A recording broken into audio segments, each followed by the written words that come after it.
बहनों और भाइयों, आज मैं आपको सुनाने जा रही हूँ प्रदोष व्रत की पावन कथा।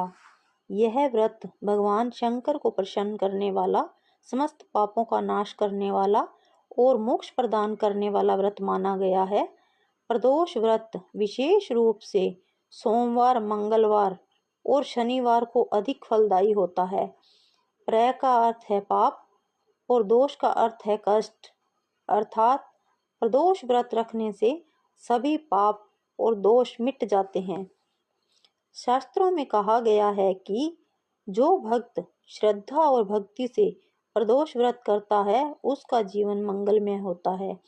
इस व्रत से कुंडली के ग्रह दोष समाप्त होते हैं, आयु में वृद्धि होती है, संतान सुख, वैवाहिक जीवन की खुशियां और धन समृद्धि प्राप्त होती है।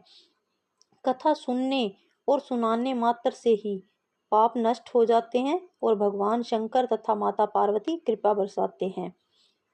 बहुत समय पहले एक नगर में एक निर्धन ब्राह्मण रहता था। वह बड़ा ही दीनहीन और दुखी था। परिवार में भोजन का भी संकट था। एक दिन उसने संकल्प किया, मैं भगवान शंकर का व्रत करूंगा। वह सोमवार के दिन सूर्यास्त के समय उपवास कर सायंकाल शिव मंदिर में जाकर पूजा करने लगा। उसने भगवान भोलेनाथ की विधि पूर्वक पूजा की और प्रदोष काल में शिव जी को जल अर्पित किया। कुछ ही दिनों में उसके घर में सुख समृद्धि आने लगी। जो व्यक्ति कंगाल था वही धनी बन गया। परिवार में खुशहाली छा गई और उसके जीवन के सभी दुख दूर हो गए। इस प्रकार यह प्रमाणित हुआ कि प्रदोष व्रत करने से मनुष्य के सारे कष्ट समाप्त हो जाते हैं और जीवन मंगलमय हो जाता है।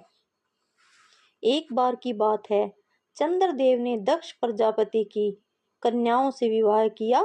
वे सभी कन्याएं नक्षत्र थी, लेकिन चंद्रमा को उनमें से केवल रोहिणी ही अत्यधिक प्रिय थी।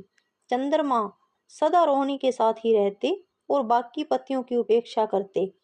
जब यह बात उनकी बहनों ने पिता दक्ष प्रजापति से कही तो दक्ष बहुत क्रोधित हो गए और उन्होंने चंद्रमा को श्राप दे दिया, हे चंद्र, तुम क्षय रोग से पीड़ित होकर क्षीण हो जाओगे। शाप के प्रभाव से चंद्रमा दिन प्रतिदिन क्षीण होने लगे, उनकी चमक घटने लगी। तब देवताओं और ऋषियों ने मिलकर चंद्रमा को उपाय बताया, हे चंद्रदेव, आप भगवान शिव की आराधना कीजिए, केवल वे ही आपके कष्ट दूर कर सकते हैं। चंद्रदेव ने प्रदोष व्रत किया और प्रदोष काल में भोलेनाथ का ध्यान करते हुए उनका आह्वान किया। शिवजी चंद्रदेव की भक्ति से प्रसन्न हुए और उन्हें शाप मुक्त कर दिया। तब से भगवान शिव ने चंद्रदेव को अपने मस्तक पर धारण कर लिया। इसी कारण उन्हें चंद्रशेखर नाम से भी जाना जाता है। तब से प्रदोष व्रत और भी अधिक महत्व मिलने लगा। एक समय देवता और दानवों में भीषण युद्ध हुआ। असुरों ने देवताओं को परास्त कर दिया। सभी देवता भयभीत होकर कैलाश पर्वत पर भगवान शंकर की शरण में पहुंचे। उन्होंने विनम्र होकर कहा, हे देवाधिदेव, हे भोलेनाथ, असुरों की शक्ति के सामने हम असहाय हो चुके हैं। कृपया कर हमें राक्षसों से रक्षा कीजिए। भगवान शंकर ने प्रदोष काल में अपने त्रिशूल का संधान किया और असुरों का संहार किया। तभी देवताओं ने, हे प्रभु, आज के दिन आपने हमें असुरों से मुक्त कराया है। इस समय को प्रदोष काल कहा जाएगा और इस काल में जो आपकी पूजा करेगा उसे सभी कष्टों से मुक्ति मिलेगी। पुराणों में वर्णन मिलता है कि एक राजा बड़ा ही धर्मात्मा था, परंतु किसी कारणवश वह अपने शत्रुओं से पराजित हो गया और वन में रहने लगा। वह अत्यंत दुखी और निराश हो गया।